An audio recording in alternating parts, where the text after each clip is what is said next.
Okay, we're back again. We've got our 92 octane fuel here going to our pump on our start cart. And here's a real piece of garbage radiator that I bought from Entropy Radiators out of Chicago. That'll never happen twice.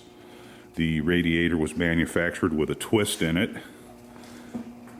And as you see here, there is no bottom bolt on the left bank, simply because I would have to really stress the radiator in order for that to get to line up, and chances are I'll break something, so I'll just leave the bolt out.